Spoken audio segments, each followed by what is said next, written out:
Welcome back to the deep dive. I have to admit, I really struggled a little bit with the prep for this one. Oh, really? How so? Well, not because it was, hard to read or anything like that. The source material is, it's incredibly engaging, but it genuinely unsettled me. I get that. I completely get that. Yeah, I was reading through this one particular analysis late last night, and I found myself looking at the corners of my room a little differently. We are wading into some very strange waters today. It's a heavy one for sure. I had a similar reaction, actually. We're looking at a stack of research all centered around the manga and now anime series, The Summer Hikaru Died. Right. And if you just, look at the cover or you read the blurb, it looks like a pretty standard creature feature. Totally. You know the drill. Boy goes into the spooky woods, boy comes back. Yeah. Wrong. Chaos ensues. Exactly. The classic setup. It's a setup we've seen 1,000 times. I mean, Invasion of the Body Snatchers, The Thing. The whole idea of the imposter it's a staple of horror. It's a total staple. But the research we're looking at today, and specifically this one critical analysis titled When Intimacy Returns Wrong, it suggests that if you go into this series expecting a monster movie, you are missing the point entirely. You really are, aren't you? Oh, completely. The analysis argues that the monster isn't even the point. The monster is. It's a tool. It's a mechanism. A tool for what? This analysis argues that the whole series is actually a slow, disciplined experiment in what happens when intimacy loses its name. Wow.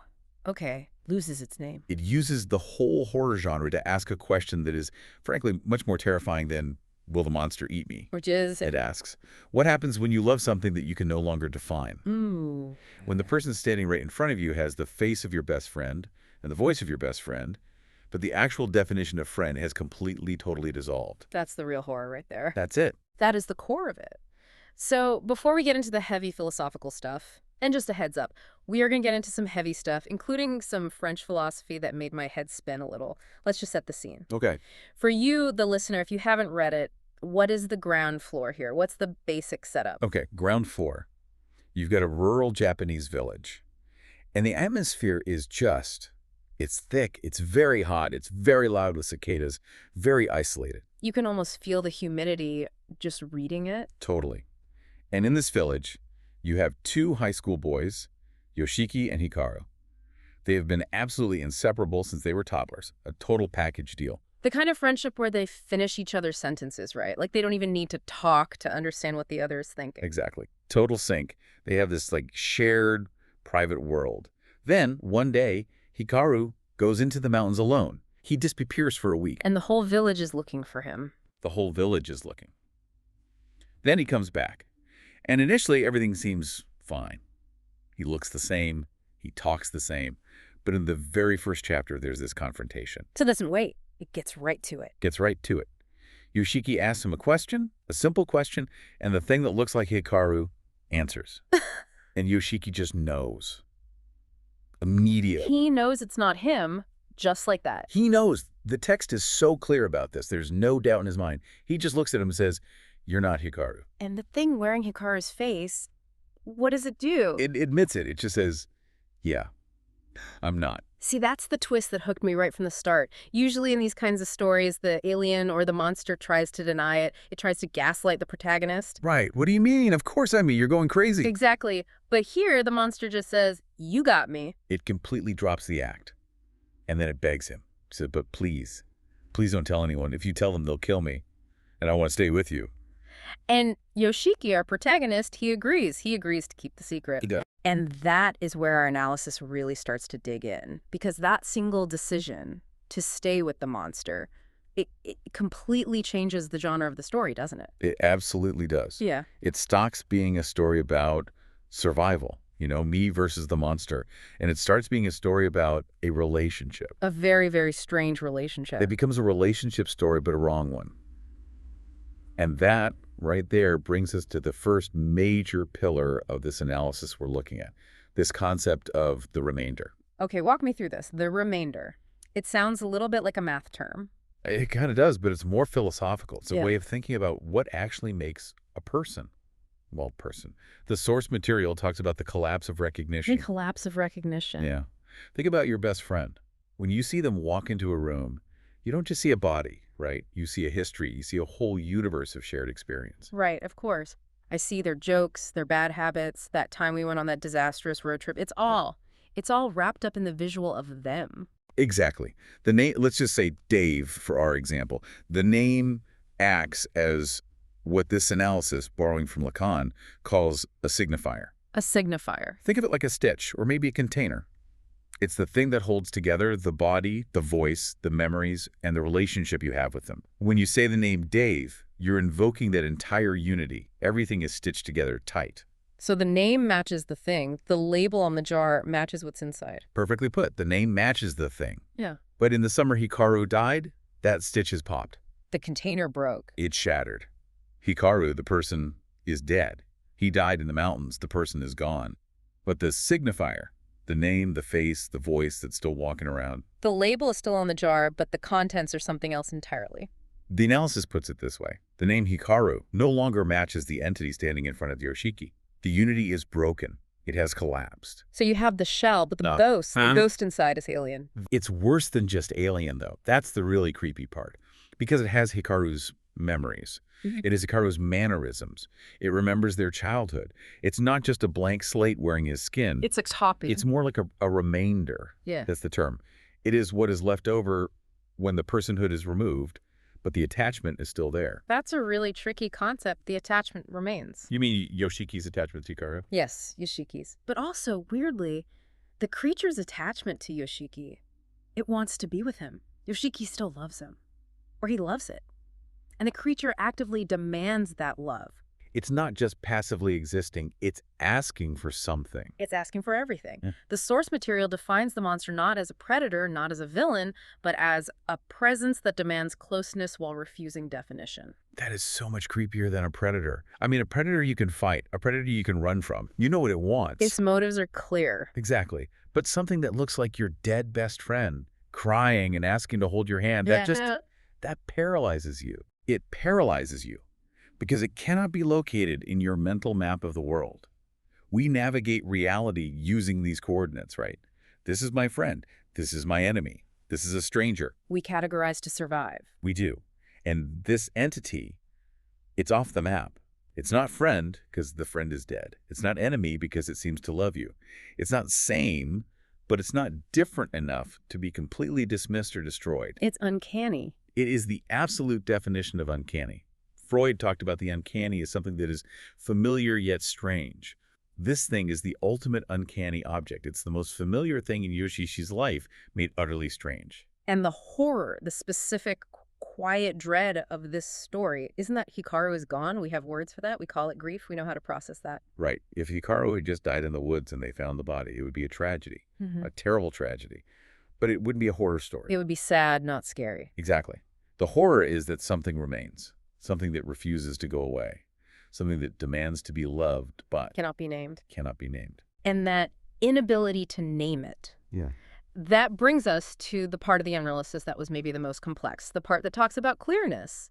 Now, I want to be really careful here, and I want you to clarify this for me and for the listener. Of course. When the analysis talks about structural queerness, are we talking about a coming out story? Is this just a metaphor for being gay in a small town? Because it feels like that could be an easy, almost reductive reading. It's a great question, and it's the first place that a lot of people's minds go, oh, a secret relationship, shame, hiding from the village is a gay allegory.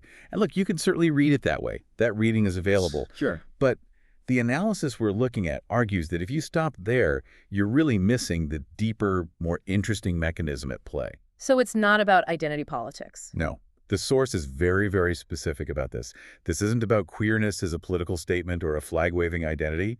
Yoshiki isn't sitting around worried about whether he identifies as gay or straight or bi. No, his plate is a little full. His plate is very full.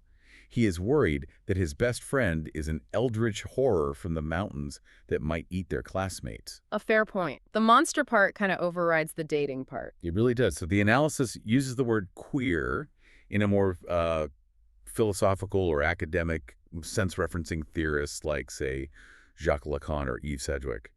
It makes this key distinction between formal queerness and representational queerness. Okay, you've got to break that down for me. Formal versus representational. Right. So representational queerness is what we usually see on TV or in movies. A character explicitly says, I am gay, or I am bi, or I'm trans. They claim a label. The story is about that label and that identity. Okay, that's clear enough. So what's formal? Formal means it's built into the form of the story. It's about the architecture of the narrative itself.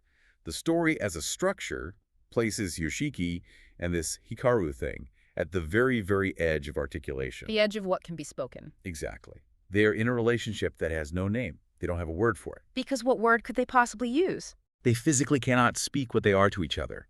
Because if they try to use the normal words from our vocabulary, the words just fail. Are they friends?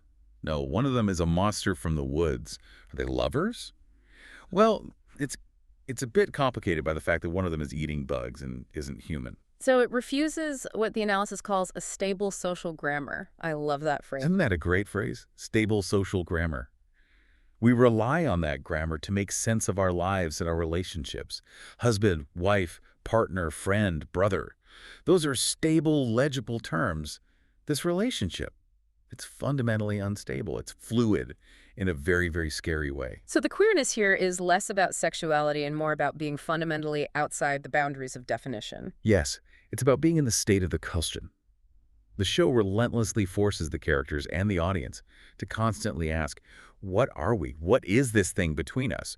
And the genius of the story is that it refuses to ever answer. And because they can't answer it, they are forced to keep it a secret. But here's the really key insight on secrecy from the analysis. The secrecy isn't just about protection from the village. It's not just we have to hide the monster. What else is it then? It's about the survival of the bond itself. The analysis argues that if they brought this relationship into the light, if they tried to explain it to the village, or even fully explain it to themselves with words, the bond might completely dissolve. Because to name it is to kill it. In a way, yes. If they actually define it, they have to face the cold, hard reality. I am a human, you are a monster. That definition is an endpoint. It ends the relationship. So the only way they can stay together is to stay in that undefined, dark, unspoken space. That is just incredibly stressful. I mean, just thinking about living in that kind of constant, unspoken tension makes my chest tight. It creates unease. And the source notes that the result of this isn't melodrama. You don't get big screaming matches or dramatic declarations. No, it's quieter than that. It's a quiet, vibrating tension that runs through every single panel of the manga. A low hum of dread. Speaking of tension and things that make your skin crawl, we absolutely have to talk about the chicken meat. I knew we were getting there. The chicken meat. This was the part of the notes where I literally had to put my coffee down and take a minute. For anyone listening who hasn't read this, there is a scene early on where Yoshiki touches the monster.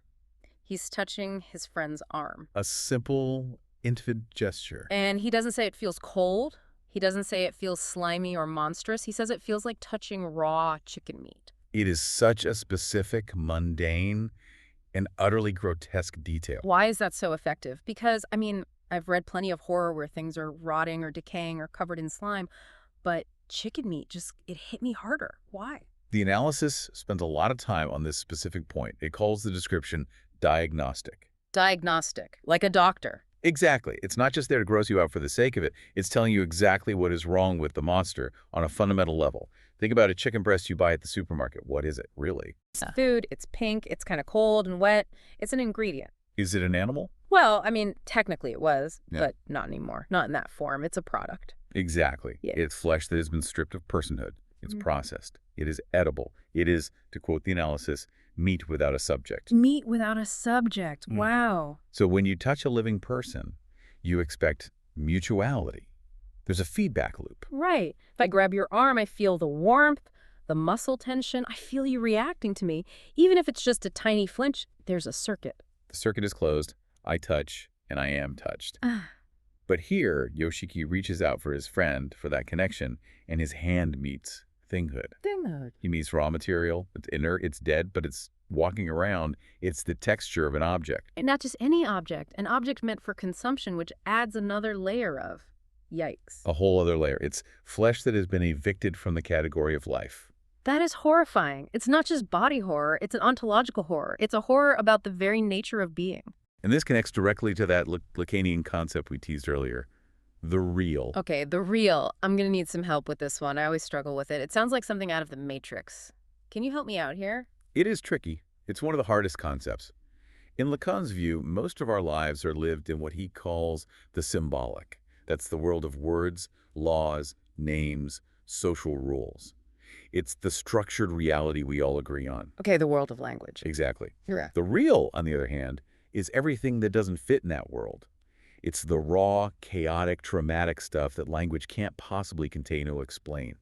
It's the trauma you can't describe in words. It's the nightmare you can't remember, but that makes you wake up screaming and sweating. So the real is the glitch in the system, the part that breaks language. It's the system crash. It's what the system is built to keep out. And in this scene, with the chicken meat, the real returns as texture. As a feeling. Yes. Yoshiki can't name what is wrong with Hikaru. He looks right. He sounds right. The symbolic order says this is Hikaru.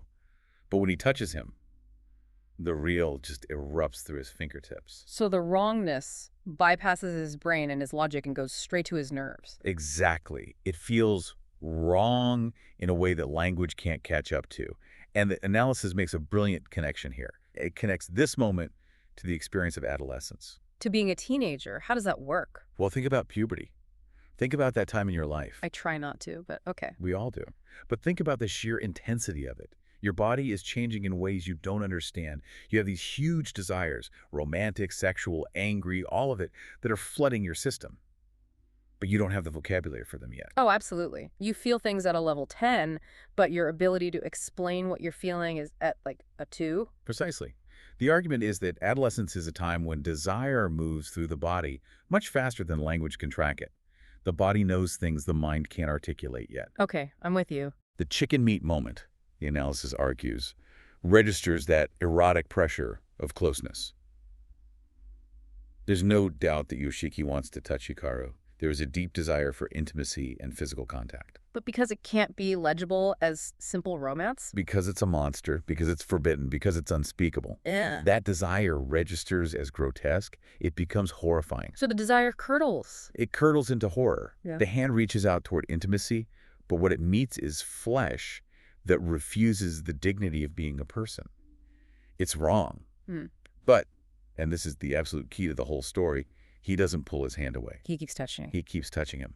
And that's the tragedy and the tenderness of it all. That leads us perfectly to the environment this is all happening in. Because if this was all going down in, say, downtown Tokyo, maybe they could blend in. Maybe they could find an anonymous space. They could get lost in the crowd. Exactly. But they are in a village. A tiny, isolated mountain village. The setting is absolutely crucial to the pressure cooker they're in.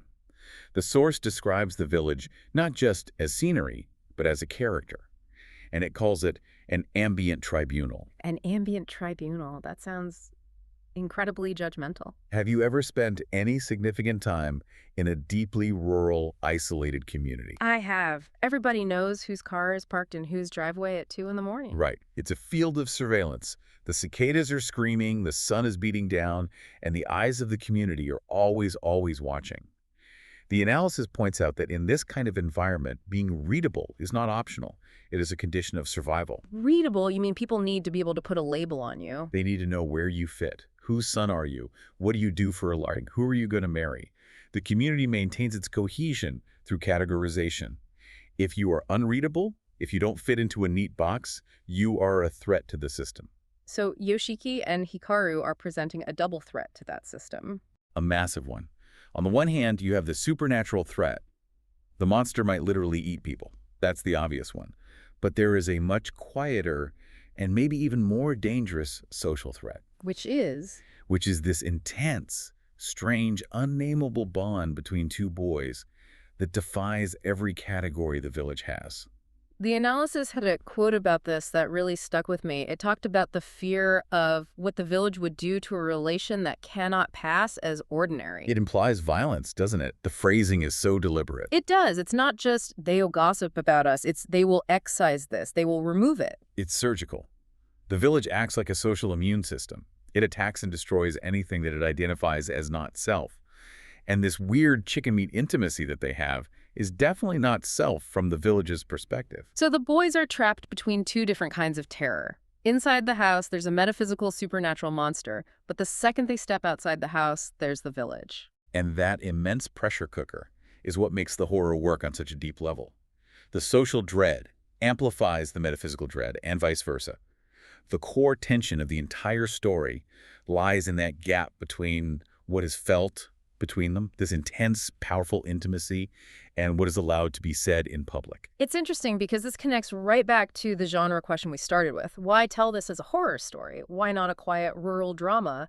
And the source brings up this fascinating idea of horror as a compromise formation. This is a really fascinating part of the theory. It basically asks the question, does the author know they are writing a queer story? Did they sit down and say, today I will write a complex metaphor for the closet? And the answer the analysis gives is... The expert opinion is, it doesn't matter. That seems bold. Usually authorial intent is treated as king. Not in this kind of psychoanalytic critique. Here, the text speaks for itself, sometimes in ways the author might not even be conscious of. The argument is that the genre of horror acts as an alibi. An alibi? You mean like a cover story? Exactly. Yeah. Imagine you want to write a story about two boys in a small town who are completely obsessed with each other. They stare at each other constantly, they hold hands, they cry over each other, they share secrets that no one else in the world can possibly know. If you write that as a straightforward, realistic drama, it's a romance. There's no other way to read it. It's a romance. And maybe you don't want to write a romance. Or maybe the market isn't ready for that kind of romance. Or maybe you, as a creator, aren't ready to write it that directly. But if you make one of them a monster... then the obsession is just part of the plot. Bingo. Suddenly there's an excuse for everything. I'm not staring at him because I'm in love with him. I'm staring at him because I'm watching for signs of the demon. I'm not holding his hand because I want to. I'm holding his hand to keep him from killing people. It justifies the intensity of their closeness. It justifies the proximity. It allows this taboo intimacy to exist and be explored in excruciating detail, but it does so under the guise of contamination. The relationship appears as a curse or a haunting or a contamination rather than what it also is, desire that names itself. So the horror elements, the body horror, the jump scares, the spooky stuff in the woods, are basically a Trojan horse. They are the vehicle that allows these otherwise forbidden feelings to enter the room, both for the characters and for the audience. Without the monster, the intensity of their bond would be too much for the social setting of the village. It would be scandalous. With the monster, it's allowed. It's necessary for survival. It's kind of beautiful in a really twisted way. The monster is the protector of their love. That is exactly it. The monster is what the analysis calls the narrative solution. It solves the central problem of how do we keep these two boys together in this intensely intimate way without having to name what it is. But even with that solution, there is still that underlying tragedy we keep coming back to. And this is where we have to go back to the philosophy for just a minute, to that concept of the non-rapport. Yes, the Lacanian concept of the non-rapport, or the non-relation. You mentioned this earlier, but I really want to dig into it because I think it's the key to the whole emotional core. Non-rapport sounds like a bad meeting at work. It's the ultimate bad meeting. Lacan famously said, there is no sexual relation. Which, coming from a French psychoanalyst who talked about sex constantly, is very confusing. It's intentionally provocative. He didn't mean that people don't have sex, obviously. He meant that there is no perfect, harmonious reciprocity. There is no way for two people to truly, completely become one. There's no fusion. So the whole you complete me idea from the movies is a lie. According to Lacan, yes, a complete fantasy. We are all, to some extent, trapped in our own subjectivities, in our own minds. We use language to try to bridge the gap between us, but the gap is always there. There is always a misunderstanding. There is always a remainder that doesn't get communicated. So we are always fundamentally alone, even when we are together with someone we love. To a degree, yes. We are shouting across a canyon at each other. But usually, in our daily lives, we pretend the canyon isn't there. We build bridges of language and shared experience and pretend we understand each other perfectly. But in the summer, Hikaru died. The show takes that philosophical canyon and literalizes it. It makes the gap physical and monstrous. Yoshiki looks at Hikaru, and he doesn't just see a slight misunderstanding or a failure to communicate. He sees a literal, non-human monster. The impossibility of their connection is walking around on two legs and eating raw fish. Right. There is no way for this relationship to be whole or clean or perfect. It is fundamentally broken by its very nature. One is predator, one is prey, one is dead, one is alive. The non-relation is the entire premise. And yet, This brings us to what I think is the most powerful moment and idea in the entire analysis. Yoshiki's choice. The choice. Yes. He knows it's a monster. He knows the village would kill it in a second.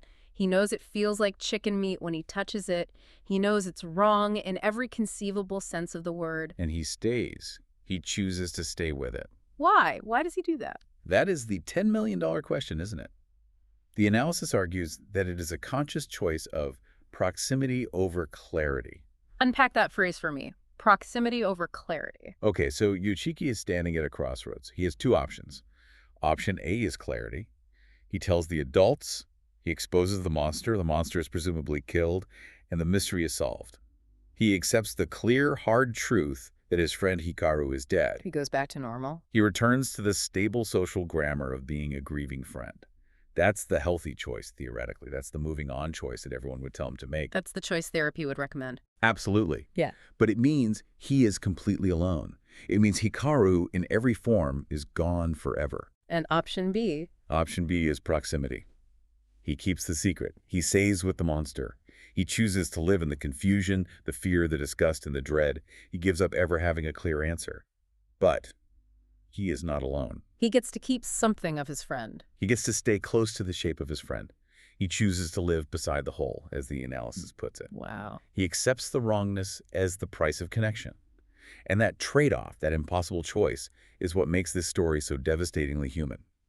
It's not just a scary story, it's heartbreaking. Because haven't we all, in some small way, made that choice in our own lives? To hold on to something that's maybe bad for us or broken just because the alternative is complete emptiness? Exactly. To stay in a relationship that doesn't really work. To keep a secret that is eating us alive. All because the thought of letting go and facing the void is even scarier. Yoshiki just does it on an epic scale with a flesh-eating demon. It stages intimacy not as completion, not we are happy together and we complete each other, but as circling a void, circling something that can never be resolved. They are orbiting a black hole, hand in hand. Yeah. And they know it. Wow, that image, orbiting a black hole hand in hand, that is really going to stick with you. It does. It's the perfect summary of their bond. So we've covered a lot of ground today. We've gone from the signifier to chicken meat to the ambient tribunal. If you had to distill this entire analysis down, what is the final takeaway? What is this source material really trying to tell us about the nature of horror? The final takeaway, I think, is that the monster is not the enemy. The monster is the method. The method for what? The method for speaking the unspeakable.